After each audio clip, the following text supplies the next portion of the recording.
ओम शांति। 19 दिसंबर साकार मुरली। मीठे बच्चे, तुम्हारा वायदा है कि जब आप आएंगे तो हम वारी जाएंगे। अब आप आए हैं तुम्हें वायदा याद दिलाने। प्रश्न, किस मुख्य विशेषता के कारण पूज्य सिर्फ देवताओं को ही कह सकते हैं? उत्तर, देवताओं की ही विशेषता है जो कभी किसी को याद नहीं करते, न बाप को याद करते, न किसी के चित्रों को याद करते, इसलिए उन्हें पूज्य कहेंगे। वहां सुख ही सुख रहता है, इसलिए किसी को याद करने की दरकार नहीं। अभी तुम एक बाप की याद से ऐसे पूज्य पावन बने हो जो फिर याद करने की दरकार ही नहीं रहती। ओम शांति। मीठे मीठे रूहानी बच्चे, अब रूहानी आत्मा तो नहीं कहेंगे। रूह अथवा आत्मा एक ही बात है। रूहानी बच्चों प्रति बाप समझाते हैं, आगे कभी भी आत्माओं को परम पिता परमात्मा ने ज्ञान नहीं दिया है। बाप खुद कहते हैं, मैं एक ही बार कल्प के पुरुषोत्तम संगम युग पर आता हूँ, ऐसे और कोई कह न सके। सारे कल्प में सिवाय संगम युग के बाप खुद कभी आते ही नहीं। बाप संगम पर ही आते हैं जबकि भक्ति पूरी होती है और बाप फिर बच्चों को बैठ ज्ञान देते हैं। अपने को आत्मा समझ बाप को याद करो। यह कई बच्चों के लिए बहुत मुश्किल लगता है बहुत सहज, परंतु बुद्धि में ठीक रीति बैठता नहीं है, तो घड़ी घड़ी समझाते रहते हैं, समझाते हुए भी नहीं समझते हैं। स्कूल में टीचर 12 मास पढ़ाते हैं, फिर भी कोई नापास हो पढ़ते हैं। यह बेहद का बाप भी रोज बच्चों को पढ़ाते हैं, फिर भी कोई को धारणा होती है, कोई भूल जाते हैं। मुख्य बात तो यही समझाई जाती है कि अपने को आत्मा समझो और बाप को याद करो। बाप ही कहते हैं माम एकम याद करो, और कोई मनुष्य मात्र कभी कह नहीं सकेंगे। बाप कहते हैं मैं एक ही बार आता हूँ, कल्प के बाद फिर संगम पर एक ही बार तुम बच्चों को ही समझाता हूँ। तुम ही यह ज्ञान प्राप्त करते हो, दूसरा कोई लेते ही नहीं। प्रजापिता ब्रह्मा के तुम मुख वंशावली ब्राह्मण इस ज्ञान को समझते हो, जानते हो। कल पहले भी बाप ने यह संगम पर यह ज्ञान सुनाया था। तुम ब्राह्मणों का ही पार्ट है, इन वर्णों में भी फिरना तो जरूर है, और धर्म वाले इन वर्णों में आते ही नहीं, भारतवासी ही इन वर्णों में आते हैं।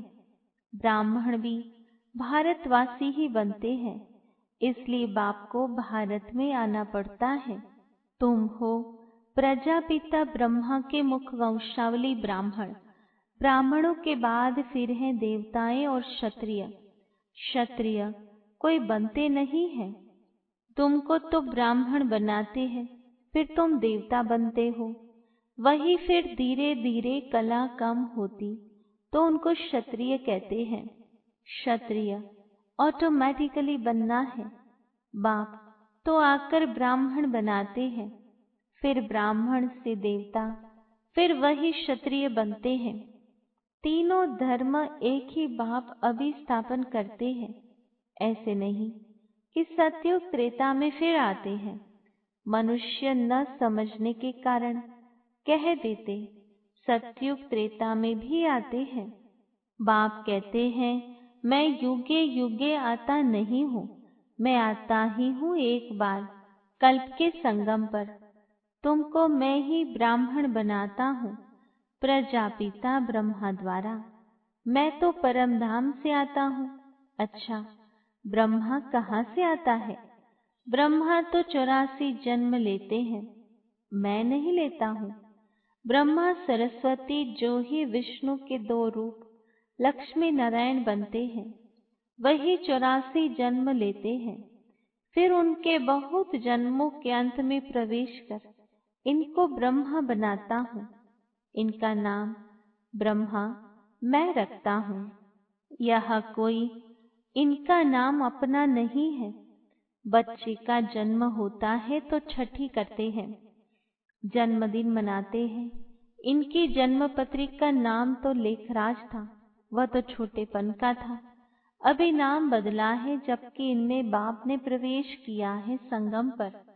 सो भी नाम बदलते तब है जबकि यह वानप्रस्थ अवस्था में है। वह सन्यासी तो घर बार छोड़ चले जाते हैं, तब नाम बदलता है। यह तो घर में ही रहते हैं। इनका नाम ब्रह्मा रखा, क्योंकि ब्राह्मण चाहिए ना। तुमको अपना बनाकर पवित्र ब्राह्मण बनाते हैं, पवित्र बनाया जाता है। ऐसे नहीं कि तुम जन्म से ही पवित्र हो, तुमको पवित्र बनने की शिक्षा मिलती है।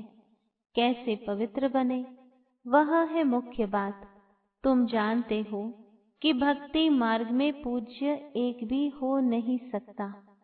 मनुष्य गुरुओं आदि को माथा टेकते हैं, क्योंकि घर बार छोड़ पवित्र बनते हैं।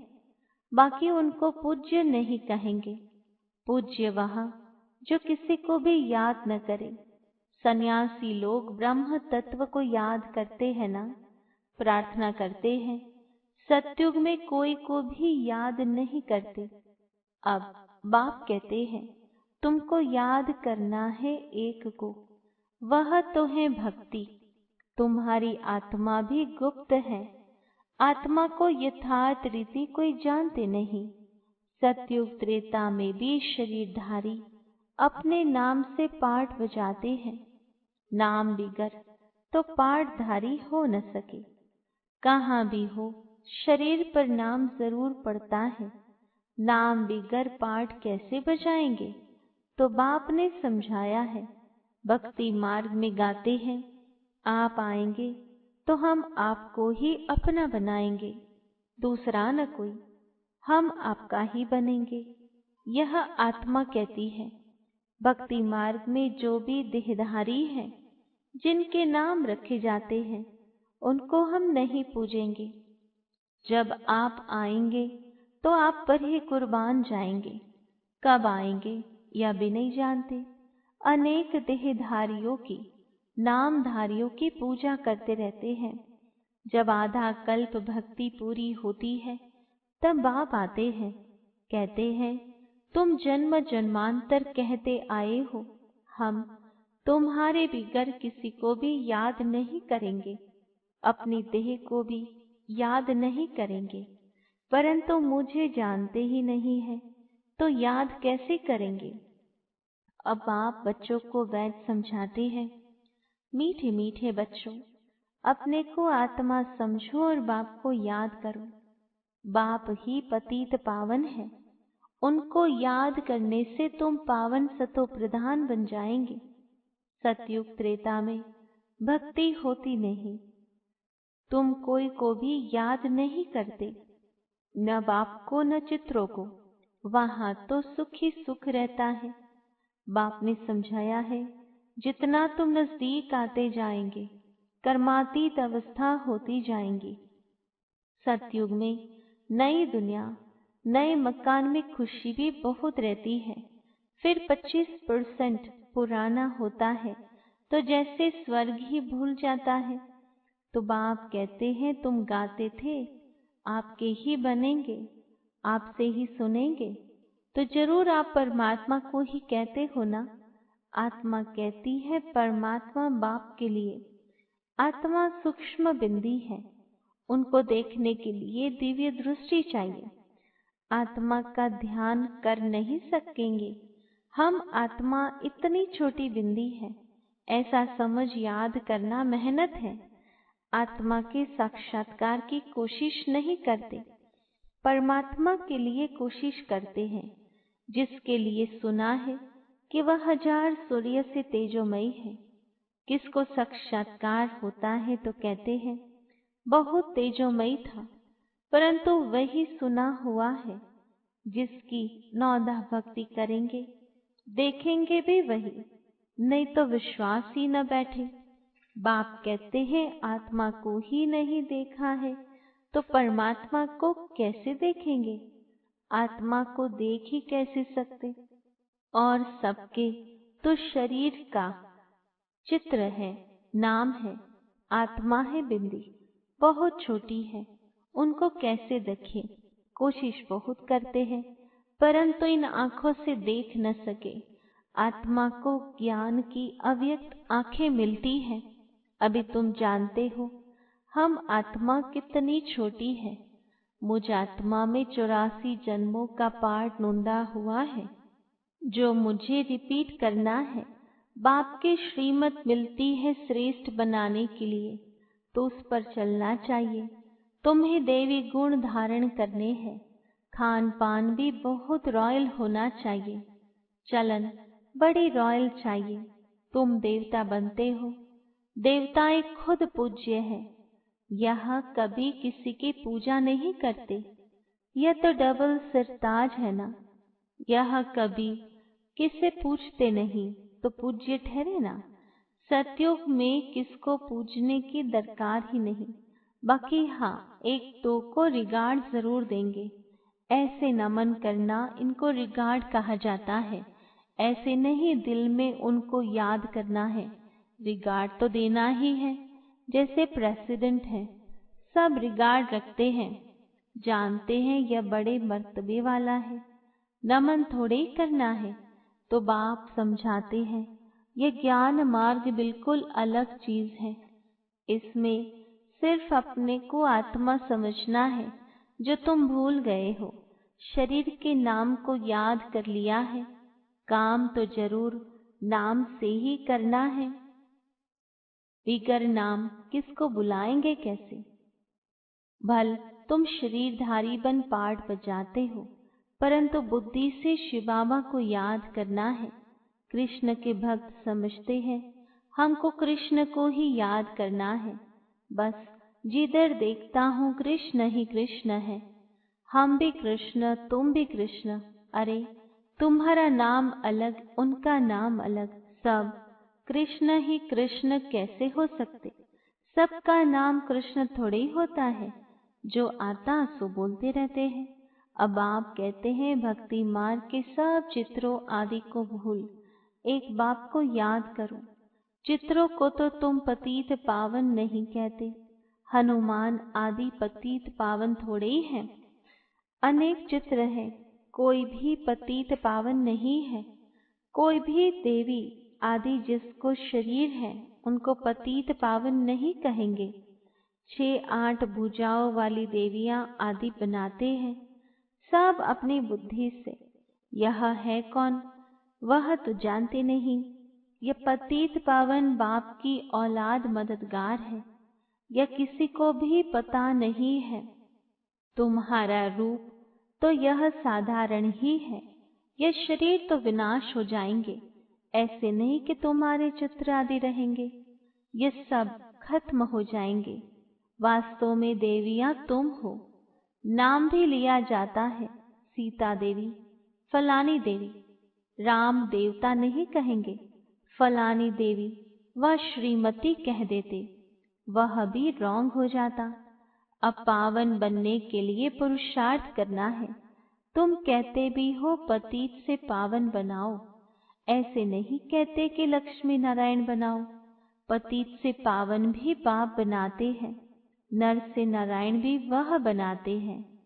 वो लोग पतित पावन निराकार को कहते हैं और सत्यनारायण की कथा सुनाने वाले फिर और दिखाए हैं। ऐसे तो कहते नहीं बाबा सत्यनारायण की कथा सुनाकर अमर बनाओ, नर से नारायण बनाओ। सिर्फ कहते हैं आकर पावन बनाओ। बाबा ही लक्ष्मी नारायण की कथा सुनाकर पावन बनाते हैं। तुम फिर औरों को सत्य कथा सुनाते हो और कोई जान न सके, तुम ही जानते हो। बल तुम्हारे घर में मित्र संबंधी भाई आदि हैं, परंतु वह भी नहीं समझते।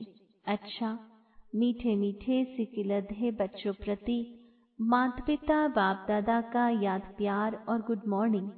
रूहानी बाप की रूहानी बच्चों को नमस्ते। रूहानी बच्चों की रूहानी बाबा को याद प्यार, गुड मॉर्निंग और नमस्ते। धारणा के लिए मुख्य सार। पहली पॉइंट, स्वयं को श्रेष्ठ बनाने के लिए बाप की जो श्रीमत मिलती है उस पर चलना है। देवी गुण धारण करने हैं। खान पान चलन सब रॉयल रखना है। दूसरी पॉइंट, एक दो को याद नहीं करना है, लेकिन रिगार्ड जरूर देना है। पावन बनने का पुरुषार्थ करना और कराना है। वरदान, सर्व खजानों को समय पर यूज कर निरंतर खुशी का अनुभव करने वाले खुश नसीब आत्मा भव। विस्तार है, बाप दादा द्वारा ब्राह्मण जन्म होते ही सारे दिन के लिए अनेक श्रेष्ठ खुशी के खजाने प्राप्त होते हैं। इसलिए आपके नाम से ही अब तक अनेक भक्त अल्पकाल की खुशी में आ जाते हैं। आपके जड़ चित्रों को देखकर खुशी में नाचने लगते हैं। ऐसे आप सब खुश नसीब हो। बहुत खजाने मिले हैं, लेकिन सिर्फ समय पर यूज करो। चाबी को सदा सामने रखो, अर्थात सदा स्मृति में रखो और स्मृति को स्वरूप में लाओ, तो निरंतर खुशी का अनुभव होता रहेगा। स्लोगन, बाप की श्रेष्ठ आशाओं का दीपक जगाने वाले ही कुल दीपक है। ओम शांति।